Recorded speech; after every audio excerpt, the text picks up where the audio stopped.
Okay, I'm back with another video. In the last video you saw the pan. I put the pan back up in there, and this morning I was thinking, oh okay, we're gonna get this thing started today. So we took 4 quarts, which equals a gallon, put it into the transmission filler nozzle. We put 4 quarts into it, and then we looked up underneath here, and we're all wet. So as I was kind of freaking out, that's kind of why you saw that redness in that corner there. But up here, let me see if I can get you a good view. There it is. Let me set this thing down just so I can kind of point around up in there. There's 2 pieces to this filler. One of them's here, comes down into the transmission. The other one's there, and it comes up to where I showed you where the funnel was. Right above there,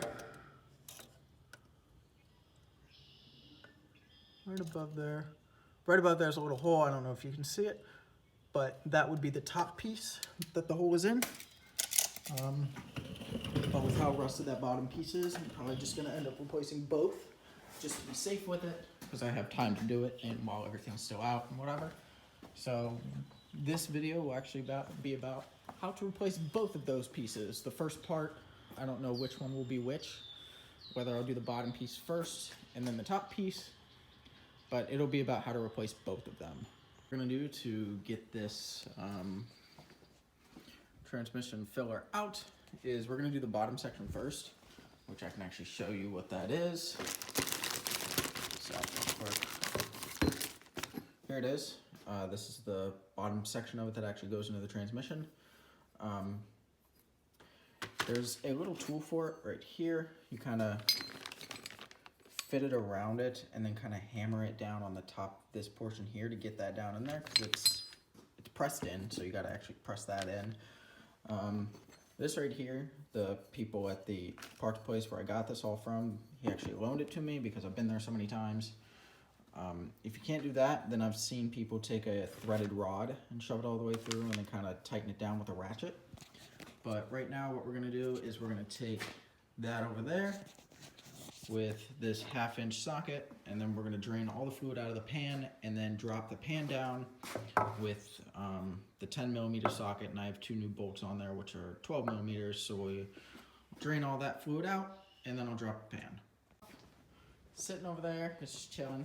So I went ahead and jacked up the front, put some jack stands underneath there. I put it underneath the snowplow attachment portion. So what I'm going to do now is I'm going to take this tire off, I'm going to take the inner fender out so I can see if I can access the little short stubby piece that I showed you a little bit earlier, because I got to hammer down from the top of it. So we're going to actually take this all out because it's actually like just right behind there. And if not, what we're going to do is there will be a hole roughly around in here. I'll cut a hole in the floor pan. I'll be able to hammer it from the top, and then we can just kind of weld it back onto the bottom and do that all other stuff, kind of waterproof it a little bit better. So I'm gonna go ahead and take that off, and then I'll be back with you. Okay, so I just got the inner fender out, and that was a pain on this thing because a lot of the like those fucking things right there, they just kept spinning on me. This one down here I had to cut just because it was just constantly spinning. Kind of see it right there. There were 2 bolts up here that were actually in the bottom of this thing, which I don't know what that is, but they both broke off, like literally before I even started putting any pressure on them. But we got to what we needed to. So, we'll go over here real quick. I'll show you on the new piece. This right here, this is the top portion. You would actually pour stuff into there, and the dipstick end would stop there. Right here, there's a bolt. It goes into the back of the block, I believe, if I was looking at it correctly. That bolt, I'll show you over here. It's actually a 10mm bolt. I was just kind of fishing my way around there, and you can kind of see right there where the light is shining, there's a little bracket, and you actually have to go around the tube there to actually get to it. Let me see if I can actually show you that real quick. Get this light set up. So, here's that. Around the back side of, like right now I'm touching the end of the nut. So it's just a nut on there. You just got to take that nut off, but that's all it is. It's just a 10mm. If you have a deep well socket, then you should be fine with it. I don't think I'll need an extension, but if I do, I will let you know. So I'm gonna go ahead and take that out, so I can take this main portion, so I can take that portion out. And then I can go underneath and start beating the other one out, which I'll show you kind of how to do that in a second. I went ahead and got that out. And one thing that I did notice is that there is a ground wire that's attached onto the top of it. Let's see if I can finger it up in there for you. Yeah. Can't really get a good angle of it, but actually. There's a ground wire up in there somewhere. I can see it on my end, but on your end, you probably can't. I got it in between my fingers right now. It's up there. It was actually on the, it was on the same bolt, so you just have to be aware of that when you put it back on. So you would actually just kind of slide that back in to the nut, or onto the, what do I want to call it, the bolt kind of end. And then you put the ground wire back on top of it, and then you have the 10mm bolt. So you make sure that it goes to ground wire, 10mm. So that's that. So now I'll be able to beat it from the bottom, which I'm going to show you how to do and get it out of the transmission. Okay, so right now we're underneath of the truck. We're pretty much right underneath, but I came in on the passenger side here.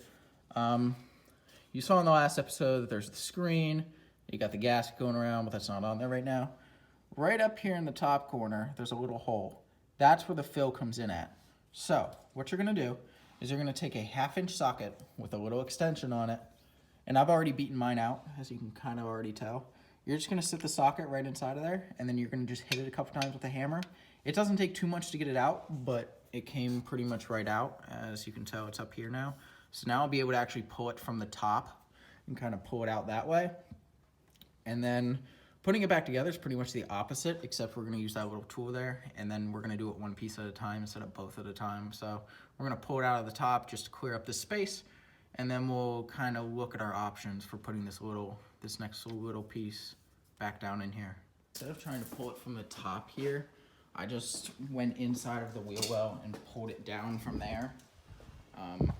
But yeah, as you can see, it did need a little fixing, because I can just realistically, yeah, there's a big hole there, and that's actually kind of where the two pieces connect at. So technically I didn't actually need to replace this bottom piece, but you know, I don't think that there was going to be any way that I can get them both separated from each other. So, and I just decided, well, might as well do it. Okay, the last part I had, it was beating out this one piece out of the transmission. Well, I pulled that out down from the bottom, and we actually got both of the pieces already in. So I didn't really show that just because it was a very delicate process to do. So I took that, you already saw, put it on the one thing, on the little insert that goes into the transmission. I took a mini sledge here and was able to actually get it in there quite easy. And then we took the other piece that's right there. We took it up from the bottom, kind of put that in there, and then we put it into the other piece there. The easiest way to do it was I actually took some transmission fluid around my finger, wrapped it around the rubber kind of, what's it called? The rubber like circle thing that goes on there. Roped it around there just so it kind of lubricated a little bit easier, slid it down in, and that's when then I kind of moved everything around to get that bolt or the nut back up in there with the ground wire. I just found out from my dad actually that his, when he replaced his here, his did not have a ground wire. So it may or may not have a ground wire. It just kind of depends on how it was when you took it apart. So if there wasn't one on there when you took it apart, don't worry about it. But if there was, then just reattach it back onto there. So that is, well, other than putting the pan back up in there, that's pretty much it for this video. And actually this entire process. So just put the pan back up in there, torque all of the bolts down to around 100, 120, because it calls for 133-ish, which is 11 foot-pounds, so 133 inch-pounds, blah, blah, blah. You saw that in the last video. And then you can pretty much just fill it back up again and knock on wood that it will not leak. So I already know that I'm gonna have to replace a gas line in here, so you'll see another video on that. So adios.